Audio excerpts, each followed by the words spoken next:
Jody Williams, 1997 Nobel Peace Prize winner and chair of the Nobel Women's Initiative. Thanks for joining us today. Well, thanks for inviting me. Thank you, dear Jody. So I would like to ask you the first question.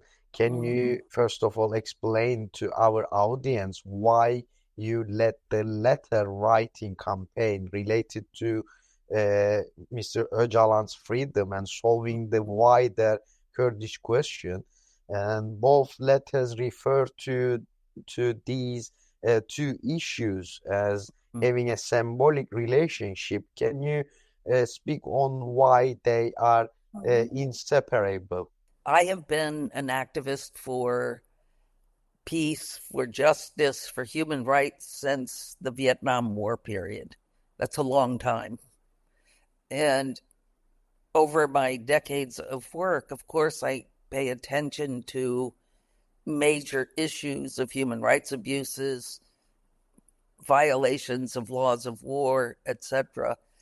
And the Kurdish issue is a huge unresolved issue that needs to be dealt with internationally, needs pressure on organizations and on the president of Turkey to make something happen.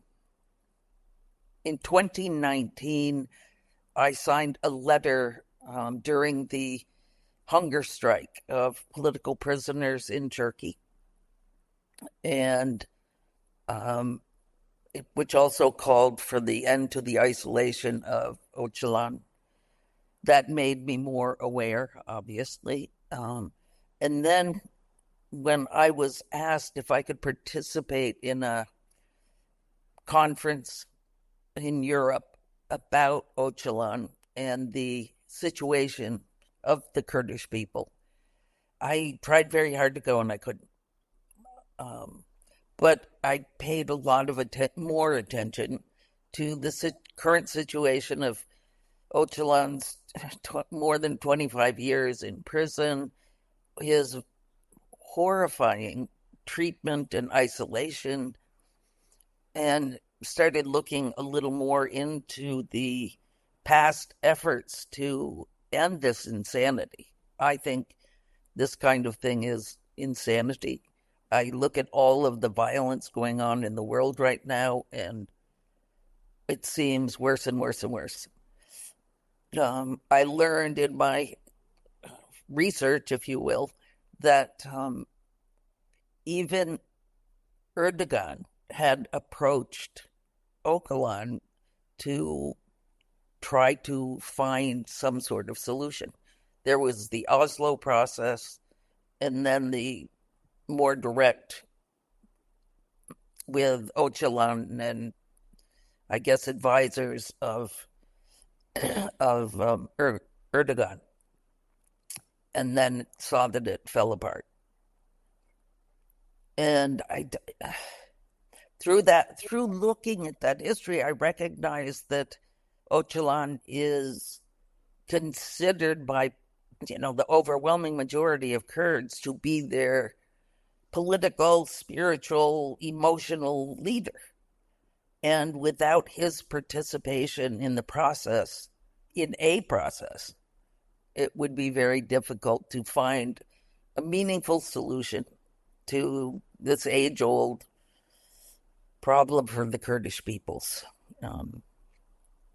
So that's why I decided to offer to do another letter campaign addressing the international bodies that should be paying attention to his treatment, the torture of isolation, the illegality of isolation, and writing to Erdogan as well, asking him to please restart the negotiations that had been going on. And I offered to the international campaign for Öcalan that I would be willing to do that. And that's how it started. I did more research to write the letters so they made sense. they were vetted by Kurdish people in the campaign for him, and they were accepted. And then I sent them out with another Nobel colleague of mine to all the Nobels today. It didn't matter whether they were Peace Nobels or medicine or literature or whatever. It was to every Nobel. And we have 69 Nobels who have signed, which is a lot more, obviously, than the 50 we had in 2019. And I see that as really positive. I hope that it helps to stir some action for the Kurdish people.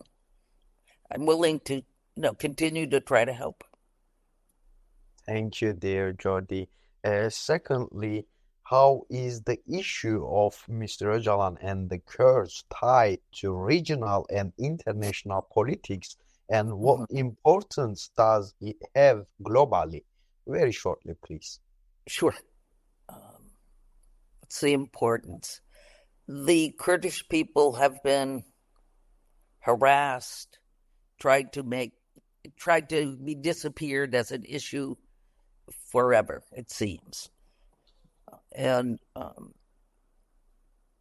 perhaps the discussion or negotiations with Öcalan and Turkey were a high point, but since Turkey has been attacking Kurdish people in Syria and Iraq, that obviously makes it a regional issue in a region that already, has tons of violence and war and lack of regard for human rights. So I wanted to try to make that different. Thank you, Jody. Also, the letters are addressed to the Committee of Ministers of the Council of Europe, the European Court of Human Rights, as well as the European Committee for the Prevention of Torture, the CPT, and the UN Human Rights Committee, where you request that they fulfill their legal obligations. So why were these parties chosen, and how are they failing in their duties? If you can answer that one briefly as well. Turkey, as a member of the European Union, should have to respond to the decisions of those agencies that we wrote the letter to. In fact, the agencies or organizations themselves don't push him. They make some advisories, they come across as advisory suggestions. He doesn't answer, and the torture and isolation goes on. I thought about it, of course, and thought that the reason is that they fear if they pressure too much, they won't have any information about him. But doing nothing is not helping him. It is not helping the Kurdish people. I totally believe that organizations who are supposed to press human rights should actually do it. And these organizations have failed. The next one is in the letter. Is specifically, let's talk about little about letter as well. It's important in the letter you remind them how 50 Nobel literatures have signed on and are concerned about the human rights of Öcalan. And are you expecting a positive reply soon, or if not, what is your next step? What will be your next step about it? The letter with 50 Nobels who signed was a 2019 letter in support of the political prisoners who were on hunger strike and calling for the end of isolation of Öcalan. Nothing happened. So in talking with the international campaign for Öcalan's freedom, we thought it would be useful to do it again. So I said that I would help and I would write the letters, and we now are 69 Nobels who have signed these most recent letters. I don't expect an answer, to be quite honest. Since they haven't answered before, I'm not sure why they would deign to answer again and to answer this time. Of course, I wish they would, but I don't, especially from Erdogan. I don't expect anything from him. He ignores everybody. When the various organizations that we addressed in one of the letters, pressured or released assessments of the illegality of isolation and its torture, etc., he didn't answer. He never answers, or he answers with lies. I don't know what will come next, to be honest. The letters are going out soon. They haven't gone yet. I don't have anything to do with the timing. It's the, international campaign. And I don't know what we'll do next. I think it's hard to plan that at this point because we need to see if there's a response. And if there's a response, what does it say other than more lies? So we'll have to keep paying attention and assess what would be the next steps. Thank you.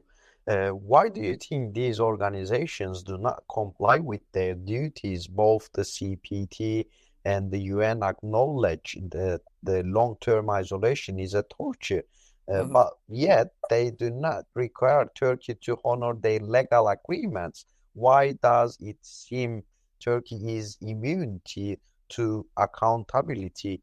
And could Öcalan be seen more as a hostage than a prisoner at this point in this position? How would you going to evaluate that very shortly, that one as well, please? I don't think Turkey is any more or less immune than other countries that violate human rights. Let's look at the Israeli genocide that we're seeing at this moment. The International Court of Justice has called for change, and they ignored and continued the genocide. I believe that the international system is in a horrifyingly bad state, and it allows countries like Turkey to ignore things that they're supposed to do. Unless impunity is really ended, this will continue. Not just about Öcalan, but in general, when countries are seeking power over others. Do I think he's a hostage or still a prisoner? I think he's a prisoner hostage. I don't think there's really much difference between his state as a prisoner and his state as a hostage to the policies of Turkey. And I think the organizations don't want to push Turkey because they are afraid that their access will be even less, which to me is useless, a useless way to look at it because he's still in prison 25 years later. Yeah. Thank you. What role has the cruelty played in Öcalan's conditions over the past 25 years? It seems from past actions, like when Turkey cut down a tree slowly, because Öcalan expressed he enjoyed seeing it from his window, that the Turkish state policy is driven by bitter animus. How do you see that? But that one is shortly as well. I think that's the correct analysis. They are driven by hatred and animosity and just wanting the Kurdish issue to go away. and Öcalan to go away with it. It's not going to happen. Ignoring the situation is not a solution. Cruelty and hatred is not a solution. The world needs to press Turkey. And, in the state of the world when there's so much violence, with Russia's invasion of Ukraine, when the genocide in Gaza, which I already mentioned, what's been happening to Kurds for decades and decades and decades and decades, and the imprisonment of Öcalan, it just shows the really awful state of the world today. And impunity is one of the problems. Impunity allows Turkey to treat Öcalan however they want because nothing happens. That's why we did the letters, and we're hoping that the international campaign on his behalf bears some fruit. Thank you. Is it fair to say that the inaction towards Öcalan's case is geopolitical, or perhaps even related to the domestic EU international politics? We saw how fast the Council of Europe executed Russia's membership, as you remember. However, Turkey always seems to receive a free pass for their violations. So, as a NATO member and the state responsible for stopping the immigrants flows into Europe, currently Turkey is attacking Iraqi Kurdistan and Rojava as well on daily basis. Every day they bombing that area, but no European state seems like that they concerned about it. So why is that, do you think, very shortly? From my limited understanding, Turkey has always been important to the EU and NATO because they see it as a bridge between Europe and the Muslim world, would be my analysis. So they don't want to upset that situation at this point. They probably don't want to get involved with another war. They're afraid. It's not a good thing. Thank you, Jody.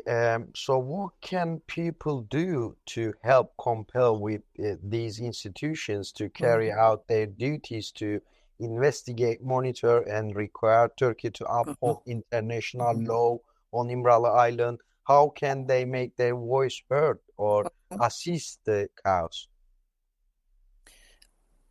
They could join the international campaign to free Abdullah Öcalan.